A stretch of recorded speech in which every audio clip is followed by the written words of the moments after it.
ချင်းလေးဖွင့်လို့ဆို အေးအားတစ်ခုပါ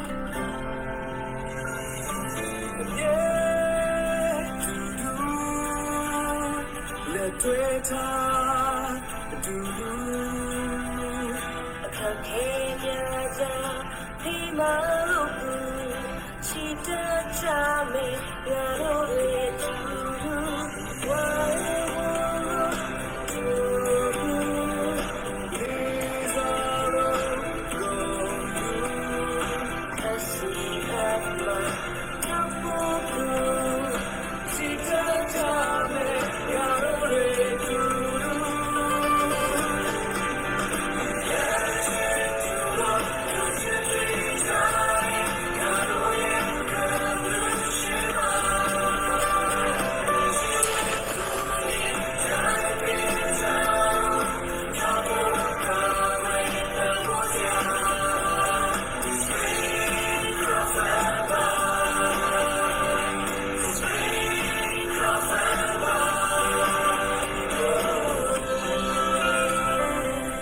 Chita Asia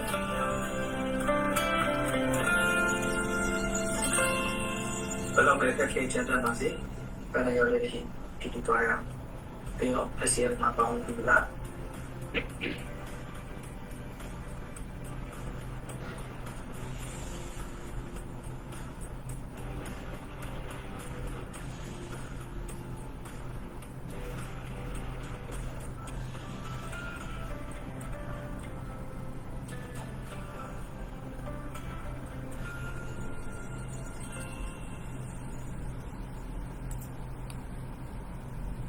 ，This is how I get my kids to practice math without nagging.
ဟုတ်ပါတော့ကျွန်တော်တို့စရမယ်နော်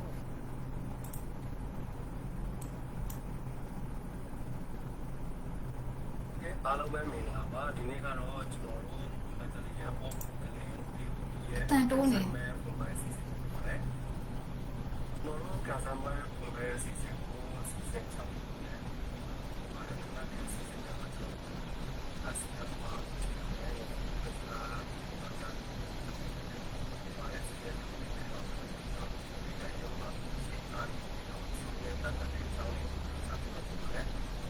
တော့နေနေလာတော့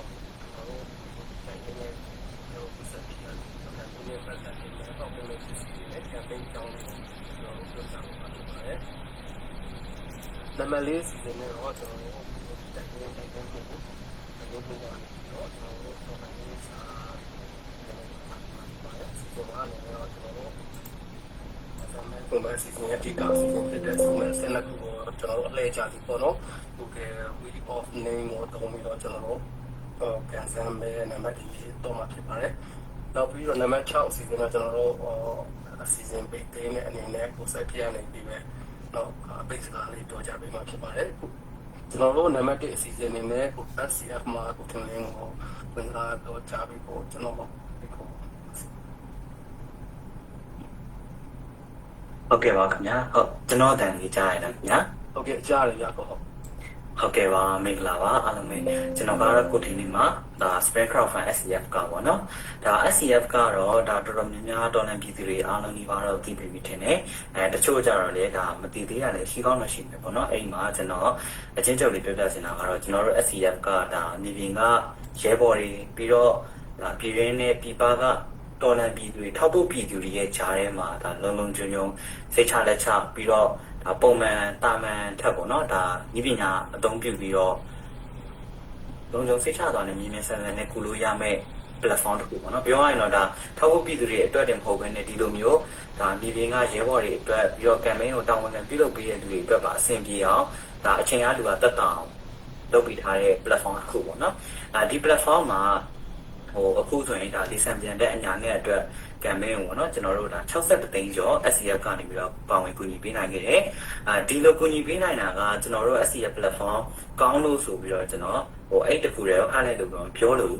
အဲ့ထက်ပိုပြီးတော့အရေးကြီးတာကတော့ဒါနိပညာ platform တခုဘယ်လောက်ပဲကောင်းကောင်းအသုံးပြုတဲ့ပြည်သူတွေကမရှိရင်ကျွန်တော်ဘာမှလုပ်မရဘူးအဲ့တော့ကျွန်တော်တို့လိုဒီ SCF platform ကိုစိတ်ချလက်ချအသုံးပြုပြီးတော့ဒီလိုမျိုးရဲဘော်တွေကိုဒါချစ်ခင်ယုံကြည်စွာနဲ့ဝိုင်းဝန်းပြီးတော့ကိုညီပေးကြတဲ့ပြည်သူတယောက်ချင်းစီရဲ့ဒါ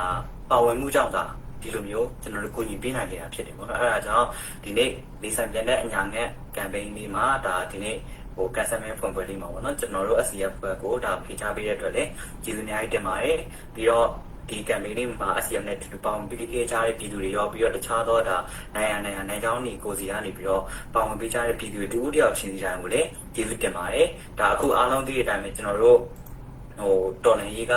အရွေးတစ်ခုခုကိုကျွန်တော်တို့မျှော်လင့်နေကြတဲ့အချိန်ပေါ့နော်မကြခင်မှာလည်းလာမယ်လို့ကျွန်တော်တူရဲအနေနဲ့ပေါ့နော်ကျွန်တော်လိုပဲယုံကြည်တွေလည်းအများကြီးရှိမယ်လို့ကျွန်တော်ထင်တယ်အဲ့ဒီအခါမှာကျွန်တော်တို့ဒီအရွေးဆိုတာကမျှော်လင့်ရုံနဲ့မဟုတ်ဘဲနဲ့ဒါအမေစုပြောသလိုပဲပြည်သူစီကအဓိကဆိုသလိုပဲကျွန်တော်တို့အားလုံးအတူတူမျှော်လင့်ကိုယ်တိုင်လည်းနိုင်အောင်ဝင်တောင်းဝင်ဒါကိုထမ်းပေးနေမှာအတူတူသွားမယ်လမ်းခီးဖြစ်တယ်ပေါ့နော်အဲ့ဒါကြောင့်ကျွန်တော်ကိုယ်တိုင်လည်းဒါတော်လန်ပြည်သူတူအနေနဲ့အစွမ်းကုန်ကြိုးစားနေတယ်ပြီးတော့ကျွန်တော်တို့ SCF ဖွဲ့သားရေးဆိုလည်းကြိုးစားနေတယ်လို့မြေပြင်ကရဲဘော်တွေပြီးတော့ထောက်ဖို့ပြည်သူတွေအားလုံးကလည်းနိုင်ရတောင်းဝန်ထမ်းပြီးတော့ကြိုးစားနေရဆိုတာကျွန်တော်ပြေဝယုံကြည်ပါတယ်အဲ့ဒါကြောင့်ဘယ်လောက်ပဲဒီဖြီလန်းကျမ်းပါသေးပါเนาะကျွန်တော်တို့ပန်းနိုင်ကိုရောက်မှာပါအဲ့ဒါကြောင့်အားလုံးအတူတူဆက်ပြီးတော့ချစ်တဲ့ပေးကြပါအောင်ပြီးတော့ကျွန်တော် SCF platform ဆိုလည်းဒီလိုဒေသပြန်တဲ့အညာနဲ့ဆိုတော့ကျွန်တော်တို့အမှန်တိုင်းပြောရရင် SCF မှာကျွန်တော်တို့ campaign target ပြည့်တဲ့အထိကိုမကူပေးနိုင်ခဲ့ဘူးပေါ့เนาะအဲ့ဒီအတွက်ဒါကျွန်တော်တို့နောက်ထပ် campaign တွေကြာရင်တော့ဒါ target ပြည့်အောင်လည်းကူပေးခြင်းနဲ့အခုဆိုရင်ဒါ30ကြီး ကမ်ပိန်းတိုင်းကိုကူပေးနိုင်တဲ့အခြေအနေရနေနောက်ဆို300ရှိနောက်ဆိုရင်3000ရှိအောင်ကျွန်တော်တို့ကူပေးနိုင်ကြမှာနော်အဲ့လိုကူပေးနိုင်မှုအတွက်လည်းအခုလက်ရှိပါဝင်နေတဲ့ပြည်သူတွေအနေနဲ့ဒါကိုယ်တိုင်ပါဝင်နေရတဲ့ရှိသလိုကိုယ့်ရဲ့မိတ်ဆွေတငယ်ချင်းတွေကိုယုံကြည်ရတဲ့ကိုယ်နှလုံးသားချင်းတွေရဲ့ကိုယ့်ရဲ့တငယ်ချင်းတွေကိုလည်းအတူတူပါဝင်ဖို့အတွက်ဖိတ်ခေါ်ပေးကြပါအဲ့ဒါဆိုရင်ကျွန်တော်တို့စုပေါင်းအင်အားနဲ့အတူတူဒါပုံများတဲ့အင်အားစုစည်းမှုတွေနဲ့ဆက်ပြီးတော့ကျွန်တော်တို့ပန်းနိုင်ရောက်တဲ့အထိခြေတက်နိုင်မှာဖြစ်တယ်လို့ကျွန်တော်ယုံကြည်တယ်ပေါ့နော်ဘာလို့လဲဆိုတော့အားလုံးသိတဲ့အတိုင်းပဲဒါဆက်ရနာရှင်အကြောက်ဆုံးလက်နက်ကလင်းပြစ်တာတွေလည်းမဟုတ်ဘူးဒါကျွန်တော်တို့ drone တွေလည်းမဟုတ်ဘူးအဲ့ထက်ပိုပြီးတော့သူတို့အကြောက်ဆုံးနဲ့အထီရောက်ဆုံးလက်နက်ကတော့ကျွန်တော်တို့ပြည်သူတွေအားလုံးရဲ့ညီညွတ်မှုသာဖြစ်တယ်ပေါ့နော်အဲ့ဒါကြောင့်ကျွန်တော်တို့အတူတူကြိုးစားကြအောင်လို့ကျွန်တော်လက်တွဲခေါ်ရင်ဖိတ်ခေါ်ရင်းနဲ့ဂရီးပြူရင်းနဲ့ပေါ့နော်ကျွန်တော်တို့ဆက်ပြီးတော့ရှေ့ဆက်ကြပါမယ်ရဲဘော်တွေအားလုံးလည်းပြီးခင်ကြပါစေပြည်သူတွေအားလုံးလည်းပြီးခင်ကြပါစေခင်ဗျာဟုတ်ကျေးဇူးတင်ပါတယ်ကိုဟုတ်ဟုတ်ကဲ့ကိုထင်လေးအများကြီးကျေးဇူးတင်ပါတယ်ကိုဟုတ်SCF မှာကိုထင်လေးကနေပြီးအခုအဖွင့်မှာစကားပြောကြရင်အားပေးတိုက်တွန်းစကားဆူတောင်းစကားတွေပြောကြားပေးသွားပြီးတဲ့နောက်မှာကျွန်တော်တို့စီစဉ်နေအနေနဲ့POB တရင်မှကိုချီကနေပြီးတော့ drone နဲ့ပတ်သက်တဲ့အကြောင်းအရာလေးတွေပြောကြားပေးဖို့ကျွန်တော်ဒီကောစီပါတယ်ဟုတ်ကဲ့ပါကိုမင်္ဂလာပါဗျဟုတ်ကဲ့မင်္ဂလာပါကိုဟုတ်ကဲ့ပါကျွန်တော်တို့ရဲ့ဒီစံပြန်တဲ့အညာငယ်ဆိုတဲ့ကမ်ပိန်းကတော့ဘောနော်ကျွန်တော်တို့လက်ရှိခက်တဲ့စပွဲတွေမှာအရှိမဖြစ်လိုနေတဲ့တုံးတွေကိုဖြစ်တင်နိုင်ဖို့ကျွန်တော်တို့ဒီကမ်ပိန်းကိုပြုလုပ်ရခြင်းဖြစ်ပါတယ်ခင်ဗျလက်ရှိကမ္ဘာစပွဲတွေကိုကြည့်ပြန်ရင်လည်းယူကရိန်းရုရှားစပွဲမှာဆိုရင်ယူကရိန်းနိုင်ငံရုရှားနိုင်ငံရဲ့တန်ဖိုးကြီးမားတဲ့တင်ကားတွေကိုဒုံးဤပညာနဲ့တိုက်ခိုက်တဲ့အခါမှာတန်ဖိုးတင်းနေတဲ့ဒီပုံကြားသိလက်တက်တာရဲ့ဒုံးတွေကနေပြီးတော့ရုရှားရဲ့ဤပညာနဲ့တင်ကားတွေကိုတောင်ဖြည့်ဆည်းပြနိုင်နေတာပေါ့နော်ဒါတူပဲရုရှားရဲ့တိုက်လေယာဉ်တွေကိုလည်းဒုံးဤပညာနဲ့ပေါင်းစပ်ပြီးတော့ရုရှားရဲ့ဒီပုံကြားသိများပြားလာတဲ့တိုက်လေယာဉ်တွေကိုလည်းဖြည့်ဆည်းပြတာကိုလည်းတွေ့ရတယ်ပေါ့နော်ကျွန်တော်တို့နိုင်ငံမှာတော့အားလုံးသိတဲ့အတိုင်းပဲအချမ်းပဲစစ်တပ်ကရဲရွာတွေကိုမိရှို့တယ်မထင်ရင်မထင်တယ်လို့ကလေးလူကြီးမိမမြေတပ်ဖြတ်နေတာတွေကိုလည်းကျွန်တော်တို့မြန်မာထင်နေတွေ့နေရပြီပေါ့နော်ပြည်သူတွေရဲ့ချင်းတဲ့ကံနဲ့စူးစောင်းထားတဲ့ချွေငွေတွေကိုလည်းကျူဆောင်သွားတာကိုလည်းကျွန်တော်တို့အားလုံးသိမြင်ကိုတွေ့ရတယ်ပေါ့နော်ဒါအပြင်လက်ရှိမှာဆိုရင်ပြည်သူတွေကိုကျန်းမာရေးဆောင်ရှောက်မှုပေးနေတဲ့စေယုံစေကန်တွေကိုအကျန်းဖက်ရဲစက်တဲ့လေကြောင်းတိုက်ခိုက်မှုတွေကိုစက်တိုက်ပြုလုပ်နေတာကိုလည်းကျွန်တော်တို့တွေ့နေရပြီပေါ့နော်ကျန်းဖက်ဖက်စစ်တပ်ကလေကြောင်းတို့ဒီပညာတွေကိုအသုံးပြုပြီးတော့ကျွန်တော်တို့ပြည်သူတွေကိုရဲစက်တဲ့အကျန်းဖက်နေတာကိုလည်းစက်တိုက်ပြုလုပ်နေတာကိုလည်းကျွန်တော်တို့အားလုံးတွေ့မြင်နေရတယ်ပေါ့နော်ကျွန်တော်တို့ BOB တရင်အနေနဲ့ကတော့ဒုံးနည်းပညာကိုမြင့်တင်ပြီးဒုံးထမှန်တို့ချဲ့ဖို့နဲ့ကျွန်တော်တို့ရဲ့တိုက်ခိုက်ရေးရဲဘော်တွေရဲ့တိုက်စွမ်းရည်ကိုမြင့်တင်နိုင်ဖို့အပြင်ရဲဘော်တွေကိုအထူးကအနည်းဆုံးနဲ့အောင်ပွဲတွေကိုဆင်နိုင်ဖို့ရည်ရွယ်ပြီးတော့ကျွန်တော်တို့ဒီလီဆန်ပြန်တက်ညာငယ်ဆိုတဲ့ကမ်ပိန်းလေးကိုပြုလုပ်နေခြင်းဖြစ်ပါတယ်။ဒီပညာနဲ့တင်ရမှာလည်းကျွမ်းကျင်တဲ့ကျွန်တော်တို့ဒီဒုံးပိုင်းတော်တွေအပြင်ပေါ့နော်။ဒီပညာရဲ့နောက်မှာလည်းပုံကြားစိတ်တဆူဟာအများကြီးလိုအပ်တယ်ပေါ့နော်ဒီလိုအပ်တူကျွန်တော်တို့ရဲ့ရရှိလာမယ့်အကျိုးမြတ်တွေကလည်းအရန်ကိုကြီးမားတယ်လို့လည်းပြောကြလိုပါတယ်ခင်ဗျာကျွန်တော်တို့ရဲ့ဒီလီဆန်ပြန်တဲ့အညာငယ်ကမ်ပိန်းလေးကိုပါဝင်အားပေးကြတဲ့ဒေါ်လာပြည်သူတဦးတယောက်ချင်းစီတိုင်းကိုလည်းအားလုံးကျေးဇူးတင်ပါတယ်လို့ပြောကြလိုပါတယ်ခင်ဗျာဟုတ်ကဲ့ပါဟ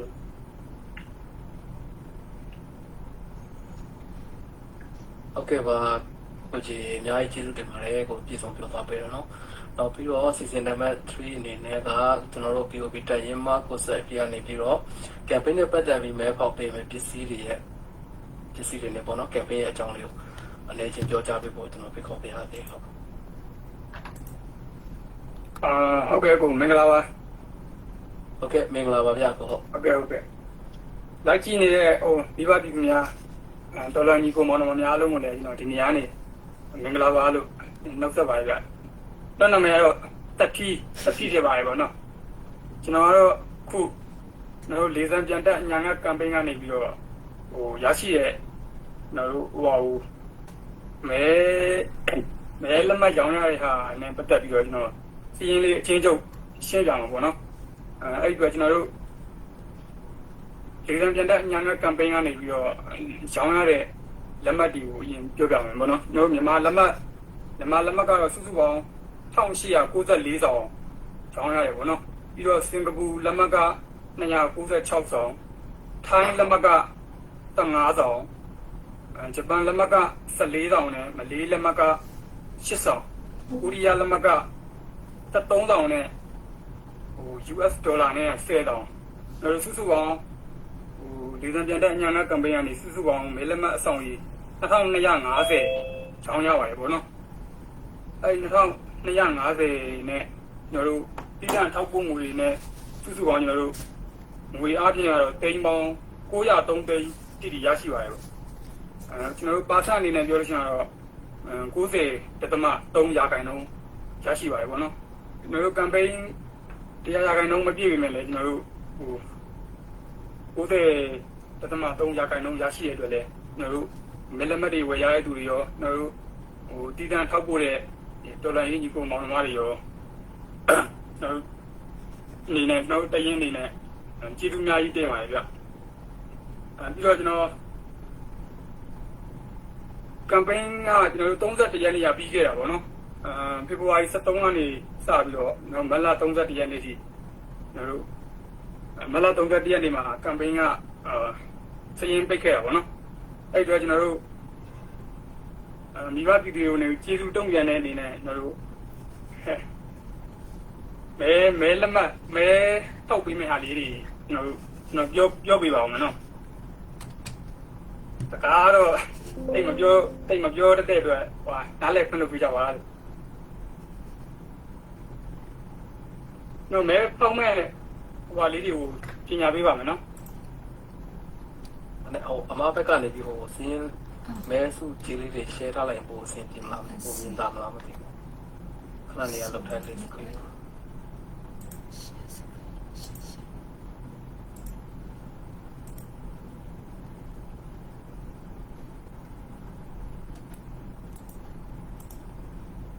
ျွန်တော်တို့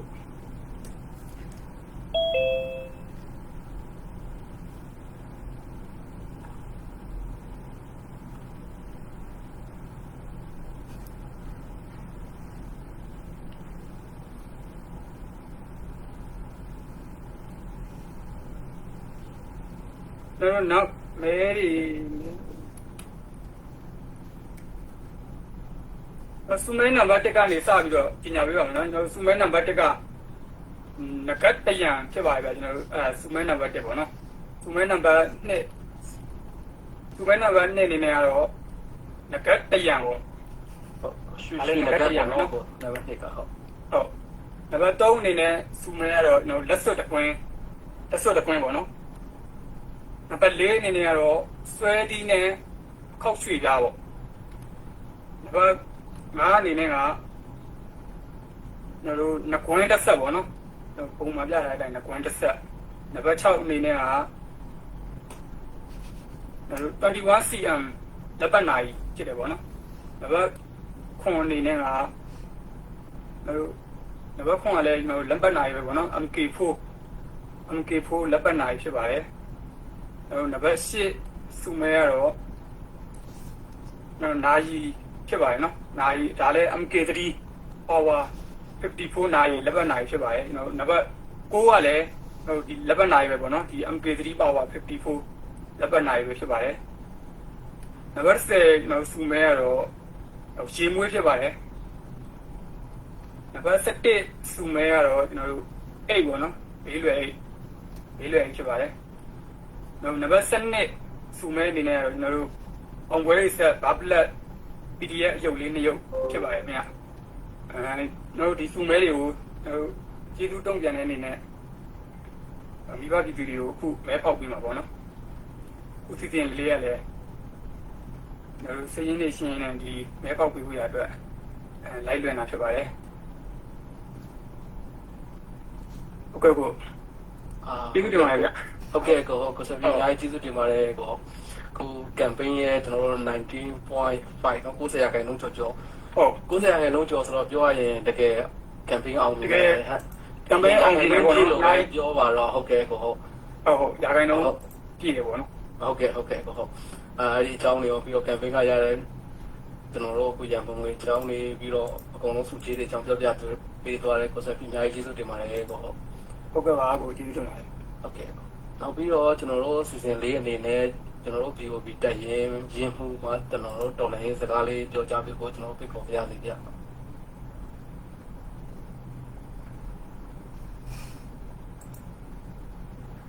ဟုတ်ကဲ့ပါအားလုံးပဲမင်္ဂလာပါဗျဟိုလိုက်ကြည့်နေကြတဲ့ကျွန်တော်တို့ဒီလူတွေရောဒီခုကျွန်တော်ဒီလိုက်လွှင့်တဲ့နေရာမှာအားလုံးကူညီပေးကြတဲ့ဒီအကူတွေမှာအားလုံးရောဒီနေ့ကျွန်တော်မင်္ဂလာပါလို့ပြောတော့ပတ်သက်ပါဗျာ ဟုတ်ကဲ့မင်္ဂလာပါ ဟုတ်ကဲ့ပါကိုကြီးအခုကျွန်တော်တို့ဒီအဂျန်ဒါကတော့ဟုတ်တယ်ဒီတော်လိုင်းစကားဆိုပြီးပြောရမယ်ဆိုတော့ဒီကျွန်တော်တို့ဒီလေသံပြန်တက်ဒီအညာအငါကမ်ပိန်းကဆိုလို့ရှိရင်အဓိကလိုရတဲ့ကျွန်တော်တို့ရည်ရွယ်ချက်ကအခုဒီကျွန်တော်တို့ဒီတော်လိုင်းကာလမှာဆက်ပြီးတော့ဗျာဟိုလုံနေရတာပုံမှန်ဆိုလို့ရှိရင်တမျိုးကြမဟုတ်တဲ့စပွဲတွေကျွန်တော်တို့ဒီမှာသင်နေရတဲ့အနေအထားမျိုးဆိုတော့ဒါပုံမှန်တမျိုးကြစပွဲဆိုရင်တော့တုံတိုက်တဲ့ကြာကတဲ့ဝန်တိုင်းတိုင်းနေဒါကျွန်တော်တို့ရှေ့မှာလက်နက်ကင်ပြီးတိုက်ကြအမျိုးတွေလည်းဒါကျွန်တော်ရှိရဲအခုဒါတမျိုးကြမဟုတ်တဲ့စပွဲဒီအသွင်ကူးပြောင်းလာတဲ့ဒီစပွဲဒီခေတ်အနေထားရဒါမျိုးတွေတိုးတက်လာတော့ဒီကမ္ဘာတုံးကဆိုအပ်တဲ့ကျွန်တော်တို့ဒီဤပညာအရင်မြင်လာတဲ့အချိန်ကာလမှာကျွန်တော်နိုင်ငံတော်မှာတောင်မှဒါမျိုးတွေအများကြီးဖြစ်လာတော့အဓိကလိုရတဲ့ဒီရက်ကလည်းကျွန်တော်ဒီ campaign မှာဒါမျိုးတွေကအများကြီးကျွန်တော်လိုအပ်လာလဲဟုတ်တယ်ဒီလိုရှိရင်ဒီကျွန်တော်တမျိုးကြောင့်ဟုတ်တဲ့စကွေးတွေမှာဆိုကျွန်တော်ဤပညာစကွေးတွေဖြစ်လာတဲ့အနေအထားမှာကျွန်တော်တို့လိုအပ်ချက်တွေဒီတော်လရေးတရလုံးတော်လရေးအားစုတစ်စုံလုံးရဲ့ဒီကျွန်တော်မှလိုအပ်ချက်တွေဒါတွေကိုဖြည့်တင်ဖို့အတွက်ဒီလိုမျိုး campaign တွေဆိုတာလဲကျွန်တော်တို့ဒါအစဉ်ဆက်မပြတ်လုပ်နေရတာအားဖြင့်ကူညီကြတဲ့ကျွန်တော်တို့ဒီပြည်သူလူထုတော်လန်ပြည်သူအားလုံးကိုကျွန်တော်တို့ဒီအကပ္ပမှာဝမ်းဝန်းကူညီကြတဲ့ကျွန်တော်တို့ရဲ့တော်လန်မိသားစုတွေပြီးရင်အားလုံးတော့ဒီကျွန်တော်ပုဂ္ဂိုလ်ရက်တည်ကြတဲ့လူအားလုံးကိုကျွန်တော်အနေနဲ့ထူးတလဲကိုလိုက်လေးလေးကိုကျေးဇူးတင်ရှိပါတယ်လက်ရှိတော်လေးအခက်အခဲကျွန်တော်တို့က9နှစ်အချိန်ကာလနီးပါးရောက်လာဆိုတော့ဒီတော့မကားတဲ့ကျွန်တော်တို့ကရည်ရှိစပွဲဖြစ်လို့မရဘူးကျွန်တော်တို့ဒီစပွဲရဆိုရင်မြင်ပြတ်မှာဖြစ်မယ်အခုစကားမကလည်းသူ့ဘက်ကပြင်ဆင်ချက်ပြင်ဆင်သူ့လှုပ်ရှားချက်လုပ်နေတဲ့အနေအထားမျိုးတွေလုပ်နေတာရှိတယ်ကျွန်တော်တို့ဘက်ကလည်းကျွန်တော်တို့ဒါပြင်ဆင်ချက်ရှိပြင်ဆင်လုပ်ချက်တွေလုပ်ရလိမ့်မယ်ဒါမျိုးအနေထားမှာကျွန်တော်တို့ဘက်မှာပြည်သူသားလည်းအဓိကပြည်သူသားလည်းပထမအားလုံးဝိုင်းရောပြီးတော့မှအဓိကအောင်မြင်လိုက်ပါပဲရှေ့ရအရင်ဒီရှေ့ရတာအခုပထမဥစားပြောတော့တယ်လို့ပဲပေါ့လူမျိုးကြီးပါအခုဒီလက်ရှိအနေထားဆိုကျွန်တော်တို့ကမဝေးတော့တဲ့အနာဂတ်ကြီးကိုမြင်နေရပါပြီတော်လေးအောင်ပွဲအလေးလေးလဲဒါကျွန်တော်တို့ဒီကမ္ဘာသမိုင်းအစသမရှိခဲ့ပါနဲ့ဆိုတော့ကျွန်တော်တို့ဒီလက်ရှိဒီကံရဲ့တော်လေးဖြစ်ချင်တာဆိုလို့ရှိရင်အောင်မှာပါတည်ကြပါတယ်ကျွန်တော်တို့ကမအောင်လို့ကျွန်တော်တို့မျိုးဆက်မှာမအောင်လို့ရှိလို့ရှိရင်နောက်မျိုးဆက်ထိတော့ကျွန်တော်တို့ကအပါခံလို့မဖြစ်တော့တဲ့အနေအထားမျိုးဒါမျိုးကြီးလည်းရှိရကြဆိုတော့ဒီလက်ကြီးကျွန်တော်တို့ဒီတော်လေးဖြစ်စီကိုတက်ပြီးတော့အကောင်းဆုံးနဲ့ထင်ချောင်းသွားပြီးတော့ကျွန်တော်တို့အောင်ပွဲတွေဆက်ပြီးတော့တော်လို့ရအောင်ကျွန်တော်အနေနဲ့ဝိုင်းဝန်းကူညီပေးကြအောင်လို့လည်းကျွန်တော်အနေနဲ့မြစ်တာရက်ခံနေပါတယ်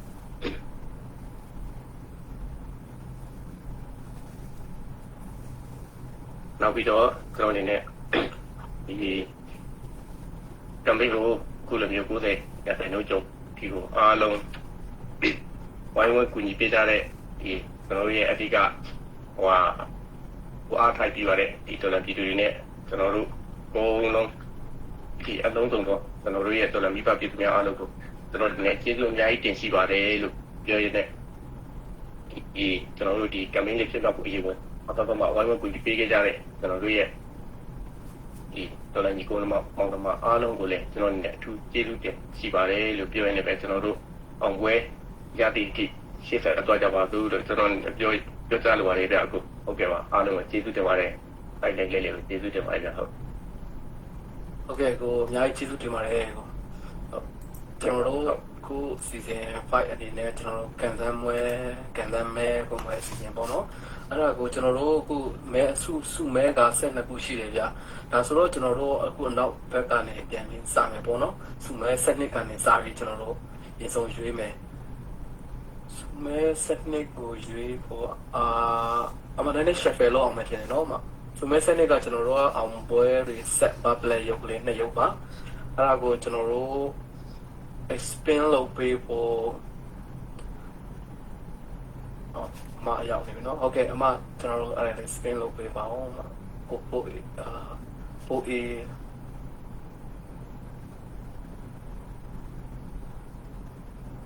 မစပိုင်းလုပ်ပြရမှာ ဟုတ်ကဲ့အမအဆင်ပြေလားအမဟုတ် ဒီပါလေ ဟုတ်ကဲ့ on the way မှာတော့ရောက်နေတာပေါ့ အမရဲ့အဲ့ဒီဟို spin လုပ်ခင်လေးမှာအဲ့ဒီ main number လေးကိုရင်ဆုံး shuffle လုပ်လိုက်တာပိုအဆင်ပြေမလားလို့ထင်နော်အကုန်လုံးကအဲ့လို running number ဖြစ်နေတော့အကုန်လုံးကကျွန်တော်တို့ entry ထွင်းထားပြီးပြီဟို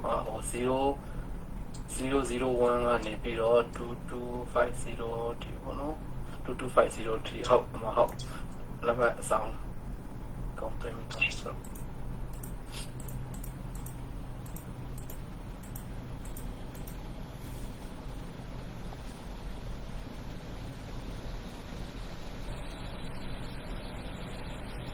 ဆက်ပါလုပ်ပေးမှာလည်း ခုကဟို post back ကနေကိုလုံနေတယ်မှာအခုရပြီးသွားပြီမှာမောက်ဘက်က spin လေးအောင်ကျန်တော့မယ်မှာကျွန်တော်တို့တောင်းဖို့တော့ခုစုမဲဆက်နေပေါ့နော်အမတကယ်လို့ရပါတယ်ဖုန်းနဲ့ဟို spin လေးလို့အဆင်မပြေဘူးဆိုလဲကျွန်တော်အမကစားလှည့်ပေးလိုက်မယ်လေနော်အမအဆင်ပြေလားဖုန်းနဲ့အေးဟုတ်တယ်အမ request လုပ်စီရဟိုဆုံးကအဲ့မှာလေးတော့ဘာကြည့်လိုက်အောင် ဟုတ်ကဲ့အမဟုတ် sorry ပါနည်းနည်းအဆင်မပြေဖြစ်သွားတဲ့အတွက်မရဘူးလေ ဟုတ်တယ်အမကျွန်တော်ဒီတော့ဖုန်းနဲ့ဆိုချင်းအဲ့လို control လုပ်လို့မရဘူးလား ဆိုတော့ပတ်ဆောင်လို့မရ ဟုတ်ကဲ့အမ ဖုန်းနဲ့တော့တောင်းဟုတ်တယ်ဖုန်းနဲ့ဆိုမရဘူးရင်ဖောက်ပြရတယ်မရဖြစ်ဘူး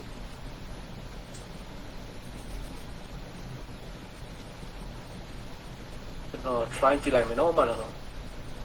okay ပါရှင်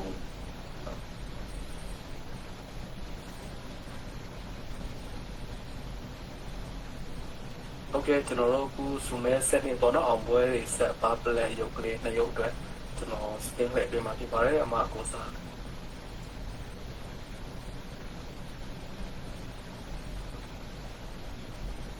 ကျွန်တော် request control လုပ်လိုက်ပြီးမှာဟိုက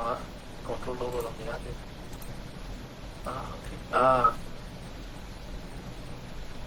okay okay ကျွန်တော်အခုစုမဲ set နေအတွက်ကျွန်တော်လှည့်မယ်နော်အောင်ပွဲ reset ပါ play ရုပ်ကလေး2ရုပ်ပါဟ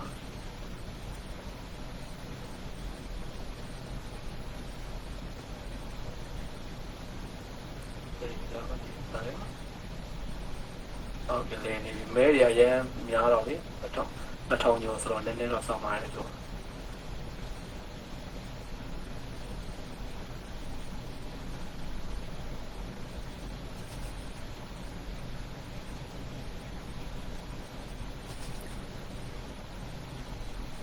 လေတော့လေနေတယ်နော်ဟုတ်တော့အောင်နဲ့ဆိုတော့အရင်သေးဒီတော့မပတ်တော့မနေအောင်လည်းနေဖို့ထုတ်တယ်ပုံမှန်စလောက်မချဘူးလားလို့နော်โอเค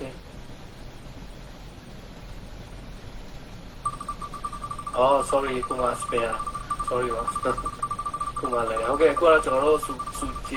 စုမဲ set နေပေါ့နော်အောင်ပွဲတွေ set ပါ play ရုပ်လေးတော့ပါโอเค1534ကျွန်တော်တို့ဒီမဲနံပါတ်1534ပေါ့နော်ဟုတ်ကဲ့ဗျဟုတ်1534ရုပ်လေးရဲ့ပုံမဲနံပါတ်ကတော့1 play ရုပ်ကလေးရဲ့ပုံမဲနံပါတ်က1534ဟုတ်ကျွန်တော်ကမှလည်းမှတ်ထားလိုက်ပြီကို1534ပါโอเคကျွန်တော်ဘာ play ရုပ်ကလေးစုမဲနံပါတ်7 ဘာ play ရုပ်ကလေး ပေါက်မဲနံပါတ်က1524ဖြစ်ပါတယ်ဟုတ်ကဲ့ခုနောက်တစ်ချိန်ကကျွန်တော်တို့အစဉ်လိုက်ရေးသွားပါမယ်စုမဲနံပါတ်7ကျွန်တော်တို့8တလုံးပေါ့နော်အဲ့ကလေးတလုံးကိုကျွန်တော်တို့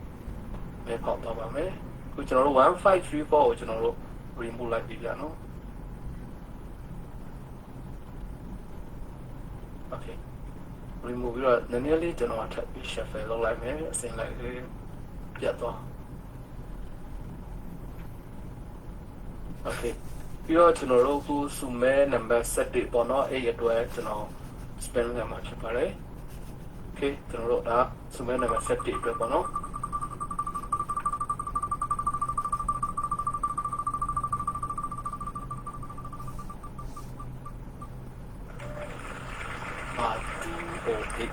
လက်တော့ညရှစ်နေဖြစ်ပါတယ်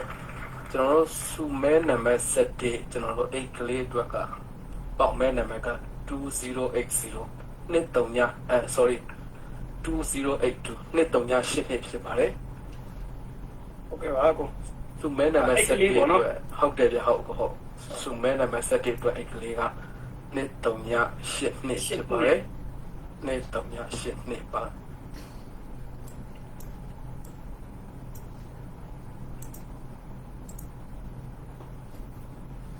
ခုနောက်တစ်ချိန်ကကျွန်တော်တို့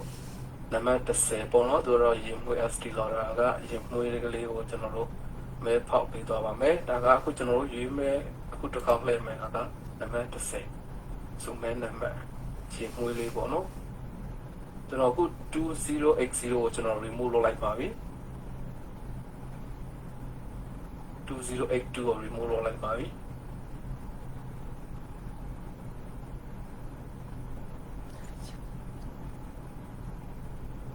remove လုပ်လိုက်ပြီเนาะแล้วပြီးတော့နည်းနည်းလေး shuffle နဲ့ထပ်လုပ်လိုက်ကြเนาะ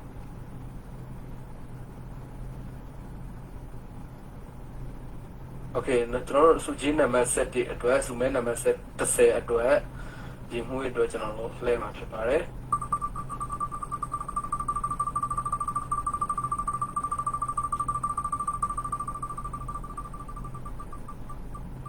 ဒီကတော့ကျွန်တော်တို့စုမဲနံပါတ်10ပေါ့နော် okay 3-1-1-5စုမဲနံပါတ်10 3-1-1-5 sorry နံပါတ်ဒီမှာပဲပတ်နေ3-1-1-5 ငါ ဟုတ်ကဲ့ဟုတ် ချင်းမွေးလေးပေါ့နော် ရေမွေးပြကိုဟုတ်3-1-1-5 ချင်းမွေးလေးရဲ့ပေါင်းမဲနံပါတ်ကတော့3-1-1-5ဖြစ်ပါတယ်3-1-1-5ဖြစ်ပါတယ်စုကြီးနံပါတ်10ပေါ့နော်3-1-1-5ဟုတ်ကဲ့ပါကို ဟုတ်ကဲ့နံပါတ်10ပြီးတော့ကျွန်တော်နံပါတ်9ထိလှည့်လိုက်မယ်ဗျာနော်အခုလိုဘက်ကအဆင်ပြေနံပါတ်10ကနေစပြီးထည့်ပေးပါဦးဟုတ်ကဲ့ဟုတ်ကဲ့နံပါတ်9အခုကကျွန်တော်တို့ကနံပါတ်9ပေါ့နော်နံပါတ်9ကကြတော့ကျွန်တော်တို့ MK3 power 54အမေစုအနာရီလေးပေါ့နော်အမေစုရုပ်ပုံလေးပါတဲ့နာရီလေးနံပါတ်ကိုစုမဲဖြစ်ပါတယ်နံပါတ်9စုမဲနံပါတ်9စုမဲဟုတ်ကျွန်တော်ဒီ0155နံပါတ်30ရေမွေးအတွက်စုမဲနံပါတ်ကိုကျွန်တော်ထည့်လိုက်ပါပြီ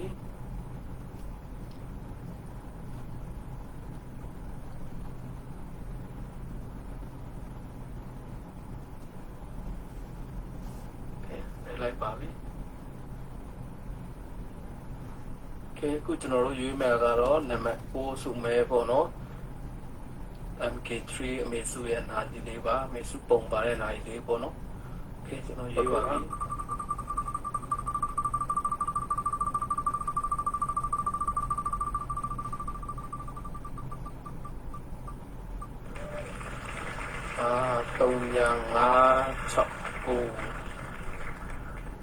3569ဖြစ်ပါတယ်3569ဖြစ်ပါတယ်3569စုမဲနံပါတ်9ပေါ့နော်နိုင်လေး ဟုတ်ကဲ့စုမဲနံပါတ်ဆိုကျွန်တော်ဘက်က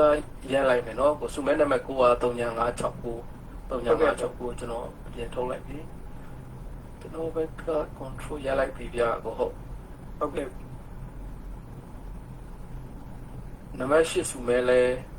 အဲ့ဒီနိုင်လေးပါပဲဟုတ်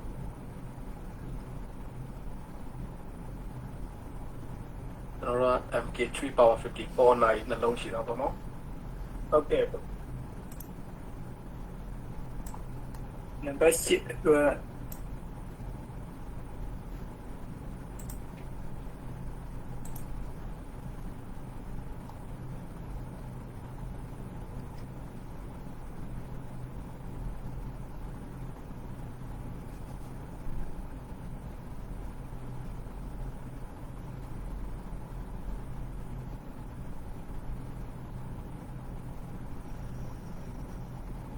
နံပါတ်8အတွက်ကိုကြီးလဲလို့စင်ကြလားမသိဘူး ကိုစပီးဟိုကျွန်တော်ဖုန်းနဲ့သုံးနေဆိုတော့အဆင်မပြေတော့ကိုစပီး ဟုတ်ကဲ့ဟုတ်အဲ့ဒါကိုကျွန်တော်ပဲလဲလိုက်မယ်လေနော် ဟုတ်ကဲ့ဗျဟုတ်ရတယ်ဗျဟုတ် ဟုတ်နိုင်သူကလည်းဖုန်းနဲ့စင်မပြေဘူးဆို ဟုတ်ကဲ့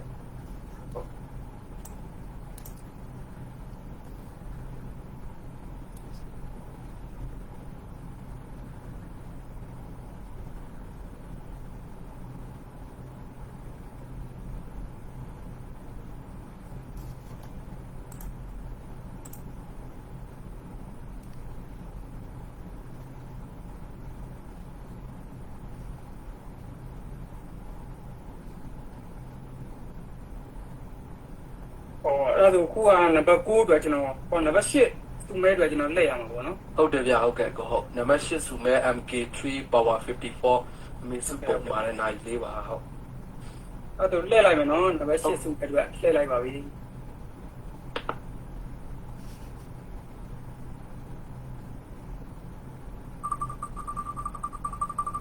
ကျွန်တော်ကနံပါတ်8စုမဲအတွက်လဲနေတာပါ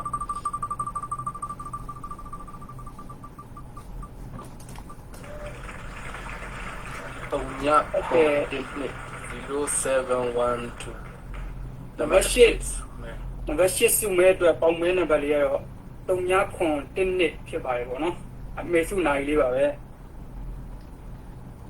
MK3 power 54ဟုတ်ကဲ့အဲ့ဒါမှလိုက်ပြီနော်ကို ဟုတ်ကဲ့ဗျဟုတ်ကျွန်တော်ဘက်မှာလည်းမှတ်ထားတယ်ဗျဟုတ်ဟုတ်ကဲ့3912နှစ် ဟုတ်ကဲ့3912ဖြစ်ပါတယ်အခုကျွန်တော်ဒီနံပါတ်လေးကို remove လုပ်လိုက်တော့မယ်နော်ကို ဟုတ်ကဲ့ဗျ remove လုပ်လိုက်ပါပြီ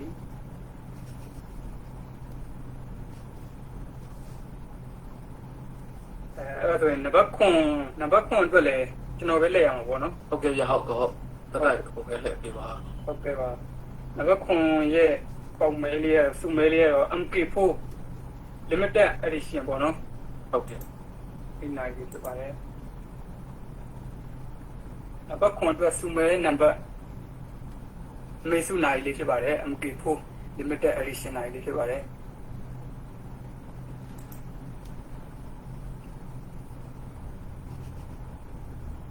နံပါတ်9ပေါင်မဲအတွက်ကျွန်တော်လှည့်လိုက်ပါပြီ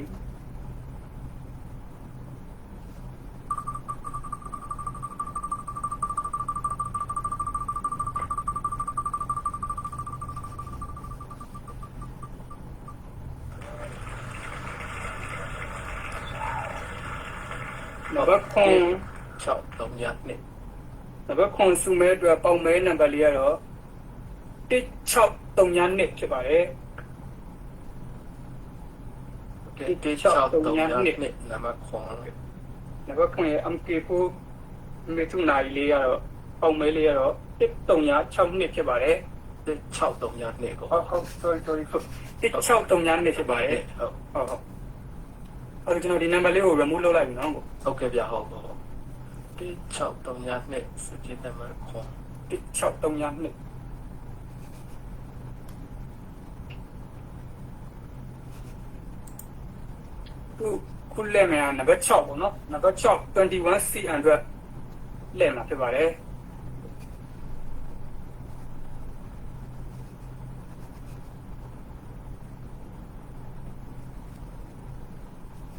အဲ့ဒါလက်လိုက်တော့မယ်နော်ကို ဟုတ်ကဲ့ဗျဟုတ်နံပါတ်6စုမဲ 21CN လက်ပတ်နိုင်လေးတွေ့ကျွန်တော်လက်လိုက်ပါပြီဟုတ်ကဲ့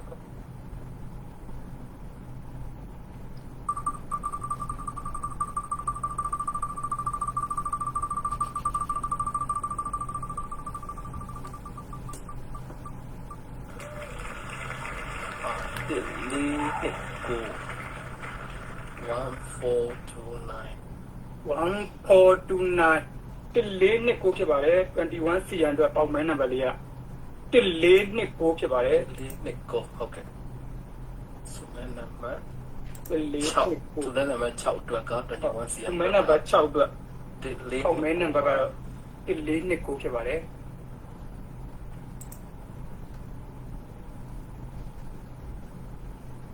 ခုလက်မှာတော့နံပါတ်5စုမဲတော့ပေါ့နော် ဟုတ်ကဲ့ နှစ်ကွင်းတစ်ဆက်ဖြစ်ပါတယ်နော်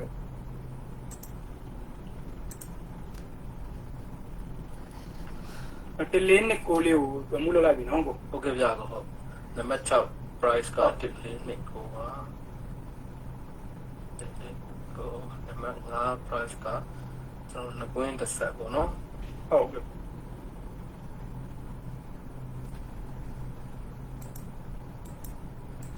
နော်နံပါတ်5စုမဲတော့ကနှစ်ကွင်းတစ်ဆက်ဖြစ်ပါတယ် နှစ်ကွင်းတစ်ဆက်ဟုတ် နှစ်ကွင်းတစ်ဆက်စုမဲလေးတွေ့ကျွန်တော်လဲရမယ်နော်ကို ဟုတ်ကဲ့ဗျာ လဲလိုက်ပါပြီ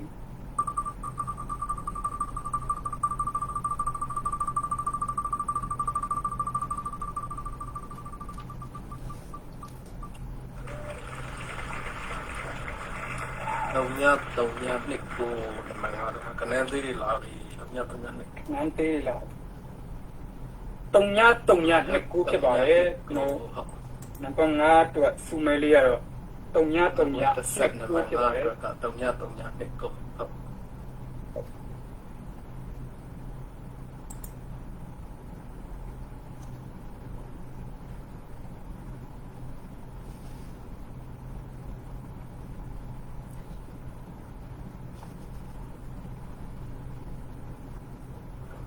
တော့စီချတော့ညနှစ်ကိုတော့တခုတော့ကျွန်တော်နံပါတ်4စုမဲပေါ့နော်ဒါဆွဲသီးနဲ့အခောက်ရွှေပြ0.5ကျော်ရပေါ့အဲ့ဒါလေးအတွက်ကျွန်တော်မဲလဲမှာဖြစ်ပါတယ်ဟုတ်ကဲ့နံပါတ်4 ကျွန်တော်တို့နံပါတ်လေးဝမှုလုပ်လိုက်ပြီနော်ကို ဟုတ်ကဲ့ဗျာဟုတ်ကဲ့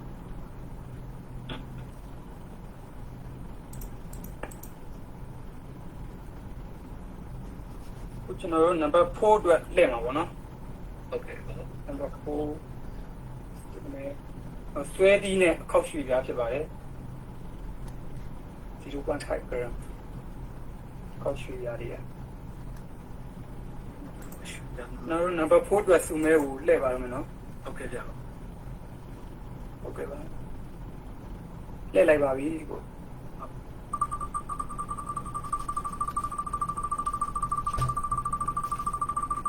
ကြည့်နေတဲ့မိဘပြည်သူတွေလည်းရင်ခုန်စားနဲ့ကြည့်နေမယ်လို့မျှော်လင့်ပါတယ်နံပါတ်4အတွက်ပေါက်သွားတဲ့စုမဲနံပါတ်လေးကတော့3598ဖြစ်ပါတယ် ကျွန်တော်နံပါတ်4စုမဲစရတီနဲ့ခောက်ရွှေပြ0.5 gram အတွက်ပေါက်သွားတဲ့စုမဲလေးက3598ကိုရှိလားကိုလာကိုတစ်ချက်လောက်လေးကျွန်တော်မှတ်ထားတာလွဲမှာဆုံးလို့ 3598 ဟုတ်ကဲ့3598 3598နော်ကို ဟုတ်ကဲ့ဟုတ်ဒီကနေ့ကရှင်းတော့ပြအများကြီးပါပြီ ဟုတ် ညလုံး3598 3598ပါရှင်း3ထိပ်တွေများတယ်နော်ကို ဟုတ်တယ်ကိုနေ့ထိတ်ဟုတ်ညထိတ်က အဲ့တော့ကျွန်တော်ဒီနံပါတ်လေးကို remove လုပ်လိုက်ပြီကို ဟုတ်ကဲ့ဗျာဟုတ် remove လုပ်လိုက်ပါပြီ နောက်တစ်ခုကနံပါတ်3စုမဲပေါ့နော်လက်စော့တစ်ခွင်း ဟုတ်ကဲ့ပါကိုနံပါတ်3စုမဲလက်စွပ်တစ်ခွင်းဖြစ်ပါတယ်နံပါတ်3စုမဲအတွက်ကျွန်တော်တို့လှည့်ပါတော့မယ်နော် ဟုတ်ကဲ့ဗျာ ဘယ်ပေါက်မလဲဘယ်နံပါတ်တွေပေါက်မလဲ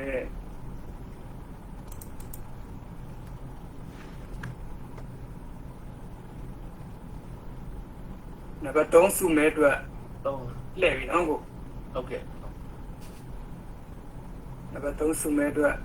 လှည့်လိုက်ပါပြီ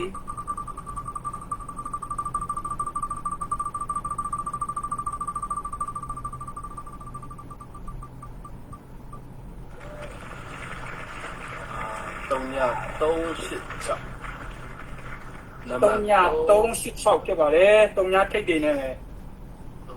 386 386ဒါနံပါတ်3စုမဲအတွက်လက်စွပ်တစ်ခွင်းအတွက်ပေါင်မဲနံပါတ်ဖြစ်ပါတယ်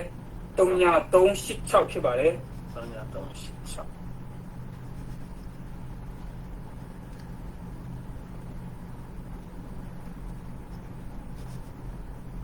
386တတိယ ဆက်ပြီးလားကို စုကြည့်နံပါတ်ဟုတ်ကဲ့မှတ်ပြီးတော့ကြာပေါ့3 အဲ့ဒါကျွန်တော်ရမှုလောက်လိုက်မယ်နော်ကို ဟုတ်ကဲ့ကြာပေါ့စုမဲနံပါတ်3လက်စွပ်တစ်ခွင်းမှာ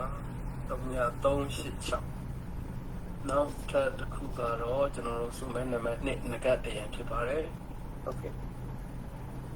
စုမဲနံပါတ်2ငကတ်တရံပေါ့နော်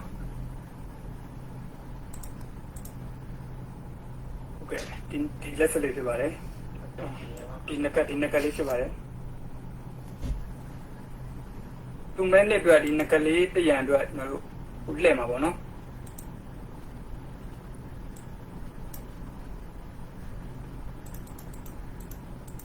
စုမဲနံပါတ်2အတွက်လှည့်ပါတော့မယ်နော်ကို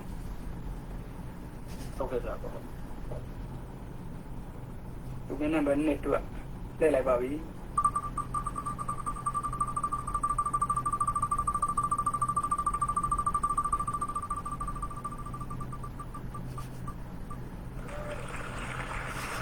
3ဝါပထမဆုံးဝယ်တဲ့သူဘယ်သူတွေဖြစ်မလဲအမကျွန်တော်များဖြစ်နေမလားအမဟိုကျွန်တော်ကဝယ်လိုက်တယ်ခုမှပြန်ရှာကြည့်တယ်ကျွန်တော်လည်းမဲနံပါတ်လည်းပုံမထားဘူးပြီးမှမေးကြအောင်အမရှုမဲနံပါတ်2 မဲနံပါတ်2အတွက်ပုံမဲနံပါတ်လေးကတော့3 ချက်ပါတယ်တနန်းသေးတွေကပေါက်နေပါလား ဟုတ်ပါတော့နှစ်စာတစ်ခုပဲပါတယ် ဟုတ်ကဲ့နော် ဟုတ်တယ်3 ဒုတိယစုမဲနံပါတ်2ငကတ်တရံဖြစ်ပါတယ်3 ဟုတ်ကဲ့ပါဒုတိယစုဖြစ်ပါတယ်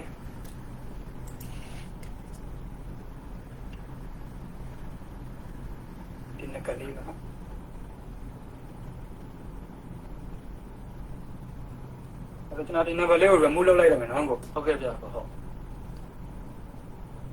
mask screen strip အောင်မယ်ကျွန်တော်တို့ကိုကန်ဆယ်မဲကတော့နောက်တစ်ခုကစုမဲနံပါတ်1 သူမဲနံပါတ်1ပထမစုတဲ့တော့မှာဖြစ်ပါတယ် စုမဲနံပါတ်1 နောက်ကြည့်နေတဲ့မိဘပြည်သူတွေလည်းဒီခုံနေမယ်လို့မျှော်လင့်ပါတယ် ကျွန်တော်တော့ခုံနေပြီ ကျွန်တော်လည်းခုံနေ နံပါတ်1ပေါက်ချင်လို့ ကဲဒီတစ်ခါဘယ်နံပါတ်တွေများပေါက်မလဲ စုမဲနံပါတ်1ငကတ်တရံဟိုနဲ့ဟိုသူ့ရဲ့တန်ဖိုးအရာပြောမယ်ဆိုတော့သူကဒေါ်လာ3000ဝန်းကျင်ပေါ့နော်စင်ကာပူဒေါ်လာ3000ဝန်းကျင်မြန်မာငွေနဲ့ဆိုတော့390ဝန်းကျင်ပေါ့ ဟုတ်ကဲ့ဒီနကလေးကကျွန်တော်တို့ယောက်ျားလေးမိန်းကလေးဘယ်သူလေးနေဝတ်လို့ရတယ်ပေါ့နော် ဟုတ်ကဲ့ကျွန်တော်ပေါက်ရင်တော့နှစ်ပေါက်ဖောက်လိုက်ပြီးရဥစ္စာ ကျွန်တော်ပေါက်ရင်တစ်ဖက်တဲ့နှစ်ဖက်တဲ့နှစ်ခုပါမှာ လက်ခုပေါ့ ဟုတ်ကဲ့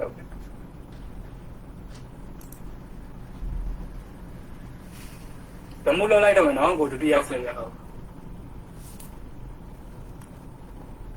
ဗမှုလောက်လိုက်ပါပြီ ကဲနံပါတ်1စုမဲဘယ်သူဖြစ်မလဲကျွန်တော်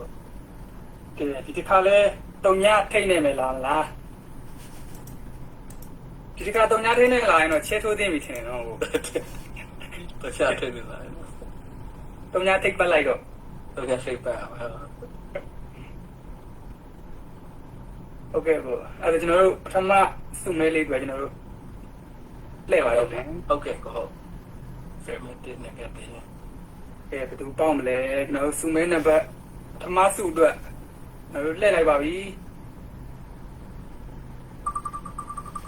ရင်ကွန်ဖုန်းနဲ့ပေါ်လာမယ့်နံပါတ်လေးကတော့ဘယ်နံပါတ်လေးဖြစ်မလဲ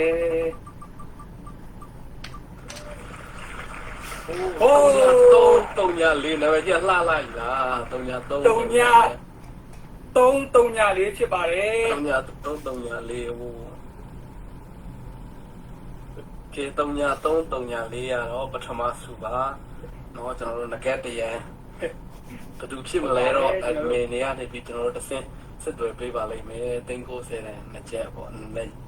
ငကက်ပေါ့နော်ဟုတ်ဒါဆိုတော့ကျွန်တော်တို့ကုစုမဲ12ခုလုံးကိုမဲလှည့်ပြီးသွားတယ်ကိုကျေးဇူးအများကြီးတင်ပါတယ်လေကို ဟုတ်ကဲ့ပါကိုကျွန်တော်လည်းကျေးဇူးတင်ပါတယ် ဟုတ်ကဲ့ကိုနောက်ပြီးတော့ကျွန်တော်စုမဲဟုတ်ကဲ့3-3-4ပြဟုတ် 3-3-3လေးနော်အမစုဖြစ်ပါတယ်3-3-3လေး နည်းနည်းကျွန်တော်တော့စုချင်းလေးတွေနည်းနည်းလေးကျွန်တော်တစ်ကနေစနေတီကိုတစ်ခေါက်လေးနည်းနည်းပြန်ပြောလိုက်မယ်နော် ဟုတ်ကဲ့ဟုတ်ကဲ့အဲ့ကျွန်တော်နံပါတ်လေး remove လုပ်လိုက်မယ်နော်ကို ဟုတ်ကဲ့ဗျဟုတ် ဟုတ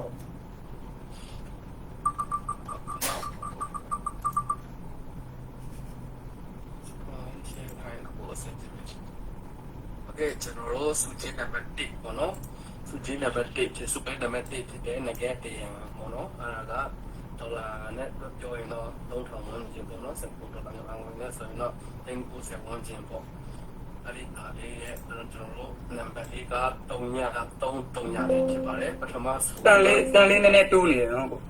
ဟယ်လိုဟုတ်ကြားပြီလားကို ဟုတ်ကဲ့ကြားပြီရ ဟုတ်ကဲ့ကျွန်တော်တို့ပထမစုပေါ့နော်ပထမစုငကက်တရံ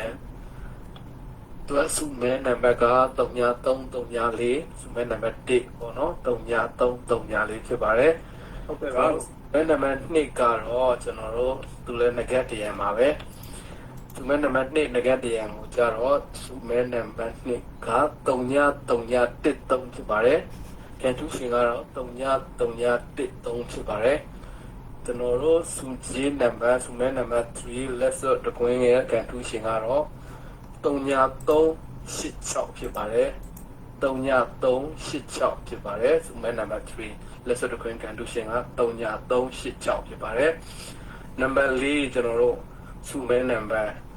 ဆွဲသီးနဲ့အခောက်ရွှေပြ 0.5 gram ရှိတဲ့ကန်တူးရှင်ကတော့နံပါတ်4နော်သူက3-5-9-8ဖြစ်ပါတယ်3-5-9-8ဖြစ်ပါတယ်နောက်တစ်ခုကကျွန်တော်တို့စုမဲနံပါတ်5နှခွင်းတစ်ဆက်ပေါ့နော်3-3-2-9ဖြစ်ပါတယ်ကန်တူးရှင်ကတော့3-3-2-9ဖြစ်ပါတယ်နောက်တစ်ခုစုမဲနံပါတ်6 21 cm wash ပေါ့နော်သူကတော့နိုင်ကန်တူးရှင်ကတော့စုမဲနံပါတ်6နိုင်ကန်တူးရှင်က1429142ဖြစ်ပါတယ်နံပါတ်6ဟုတ်ကဲ့နံပါတ်6ကန်တူးရှင်21 cm နိုင်လေးရဲ့ကန်တူးရှင်ကတော့1429ဖြစ်ပါတယ်ကန်တူးရှင်က1429ဖြစ်ပါတယ်စုမဲနံပါတ်9ကျွန်တော်တို့ MK4 ပေါ့နော်အမေစုရဲ့နိုင်လေးအမေစုပုံပါတဲ့နိုင်လေးပေါ့နော်အဲ့ဒါလေးကတော့ကန်တူးရှင်ကတော့1632ဖြစ်ပါတယ်1632ဖြစ်ပါတယ်ဟုတ်နောက်ပြီးတော့စုချင်းနံပါတ်8စုမဲနံပါတ်8နဲ့8ပေါ့နော်သူ MK3 power 54အမေစုပုံပါတဲ့နိုင်လေးပါပဲကန်တူးရှင်ကတော့စုမဲနံပါတ်8ကန်တူးရှင်ကတော့3-9-1-2ဖြစ်ပါတယ်3-9-1-2ဖြစ်ပါတယ်စုမဲနံပါတ်8 MK3 နိုင်လေးရဲ့ကန်တူးရှင်ကတော့3-9-1-2ဖြစ်ပါတယ်နံပါတ်9ကလည်းဒီစုလေးပါပဲကျွန်တော် MK3 power 54ပါပဲနံပါတ်9ကန်တူးရှင်ကတော့3-5-6-9ဖြစ်ပါတယ်နံပါတ်9ကန်တူးရှင် MK3 power 54ကန်တူးရှင်ကတော့3-5-6-9ဖြစ်ပါတယ်စုချင်းနံပါတ်10ကျွန်တော်တို့ရင်မွေးပလင်းလေးကန်တူးရှင်ကတော့3-1-5-5ဖြစ်ပါတယ်စုမဲနံပါတ်10ရင်မွေးပလင်းကန်တူးရှင်ကတော့3-1-5-5ဖြစ်ပါတယ်3-1-5-5ဖြစ်ပါတယ်စုချင်းနံပါတ်7အိတ်ကလေးရဲ့ကန်တူးရှင်ကတော့2-3-2-8 sorry 2-3-8-2ဖြစ်ပါတယ်2-3-8-2ဖြစ်ပါတယ်စုချင်းနံပါတ်7အိတ်ရဲ့ကန်တူးရှင်ကတော့2-3-8-2ဖြစ်ပါတယ်စုချင်းနံပါတ်7ကျွန်တော်တို့အောင်ပွဲတွေဆက်ပါ black PDF အယုတ်ကလေး2ရုပ်ရဲ့ကန်တူးရှင်ကတော့1-5-3-4ဖြစ်ပါတယ်စုချင်းနံပါတ်7အောင်ပွဲတွေဆက်ပါ black PDF အယုတ်ကလေး2ရုပ်ရဲ့ကန်တူးရှင်ကတော့1-5-3-4ဖြစ်ပါတယ်ဟုတ်ရှင်1-5-3-4ဖြစ်ပါတယ်โอเคကျွန်တော်တို့အခုစုကြီး12ခုလုံးကိုမဲပေါက်ပြီးသွားပြီဆိုတော့ကျွန်တော်တို့သက်ဆိုင်ရာ admin တွေကနေပြီးတော့ကန်တူးရှင်တွေကိုဆက်သွယ်ပ ပေးပြီးတော့ကျွန်တော်စုချေးတွေပို့ပေးပါလိမ့်မယ်စုမဲတွေနော်ကန်တူရှင်တွေโอเคဆိုတော့ခါကျွန်တော်တို့ခန္ဓာသိမ်းဖို့အတွက်ကိုကြီးကိုဆက်ဖြီးကိုကျွန်တော်အပိတ်စကားလေးပြောကြားပေးဖို့ကျွန်တော်ဖိတ်ခေါ်ပြရစီဗျဟုတ် ဟုတ်ကဲ့ပါကို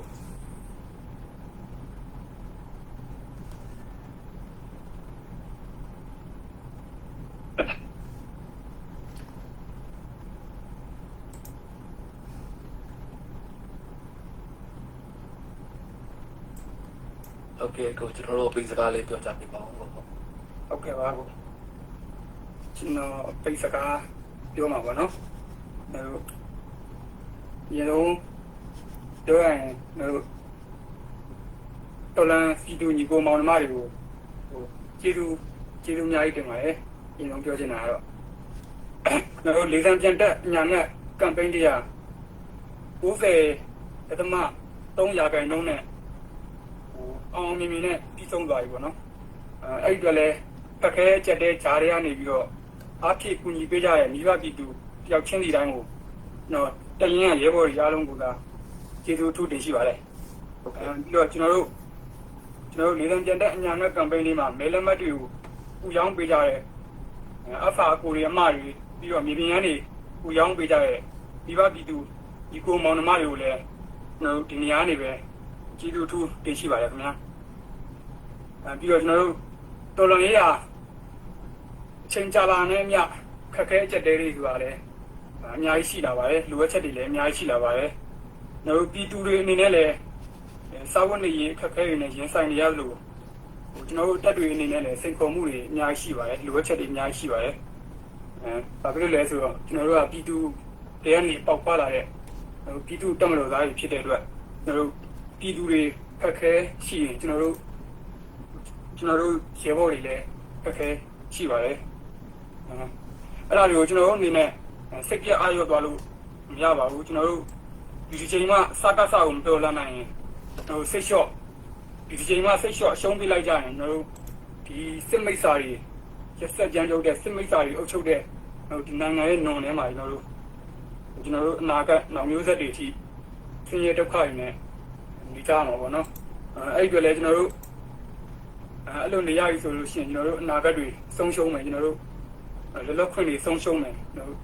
တရားမျှတမှုဆိုတာကျွန်တော်တို့ဘယ်မှာမှမသိလိုက်ရှာနေရလိမ့်မယ်ပေါ့နော်အဲ့ဒီတွေကျွန်တော်တို့ကအဲ့လိုအဖြစ်မခံပါဘူးအဲ့ဒီတော့ကျွန်တော်တို့ရဲဘော်တွေရတယ်တို့မိဘပြည်သူတွေပြောချင်တာကတော့ကျွန်တော်တို့အဲ့လိုဖြစ်မခံပါဘူးကျွန်တော်တို့ရဲဘော်တွေကရှေ့တန်းမှာနေရာဒေသမခွဲခြားပဲနဲ့တက်နဲ့ခံလာပြီးတော့တိုက်ပွဲဝင်နေကြပါတယ်ကျွန်တော်တို့လိုချင်တဲ့ Federal Democracy ပန်းနိုင်ကြီးကိုလည်းရှောင်းအောင်သွားမှာမို့ဒီဘပြည်သူတွေအနေနဲ့လည်းကျွန်တော်တို့ကိုတက်နိုင်တဲ့ဘက်ကနေပြီးတော့အထောက်တနေရာနေပြီးတော့တော်လိုင်းရေးမှာပါဝင်ကူညီအားဖြည့်ပေးကြပါအောင်လို့ကျွန်တော်ဒီနေရာနေပြောရင်းနဲ့နှုတ်ဆက်ပါတယ်ခင်ဗျအားလုံးပဲကျမ်းမာချမ်းသာကြပါစေလို့ကျေးအာနာရှင်စနေဆိုးကနေပြီးတော့အများဆုံးလွန်မြောက်နိုင်ကြပါစေလို့ကျွန်တော်ဆုတောင်းပေးပါတယ်ဟုတ်ကဲ့ဟုတ်ကျေးဇူးများကြီးတင်ပါတယ်ဆက်ပြီးဟုတ်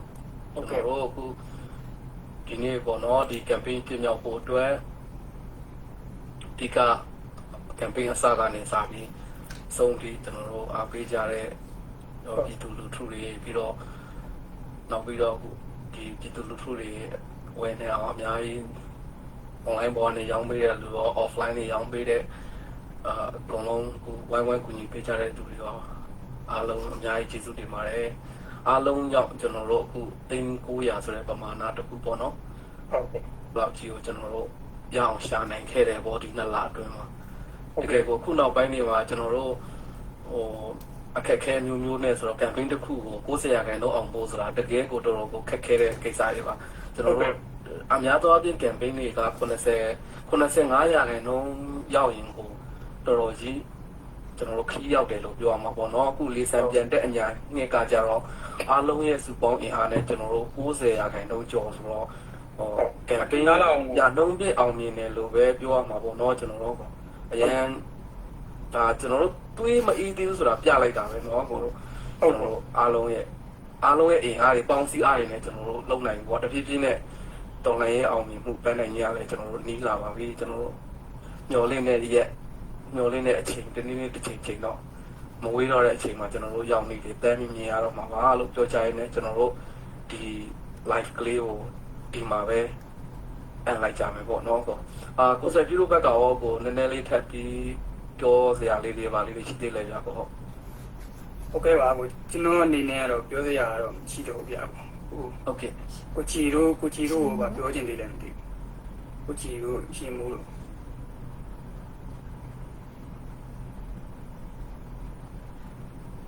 ရှင်ရမှုချလာဗျာ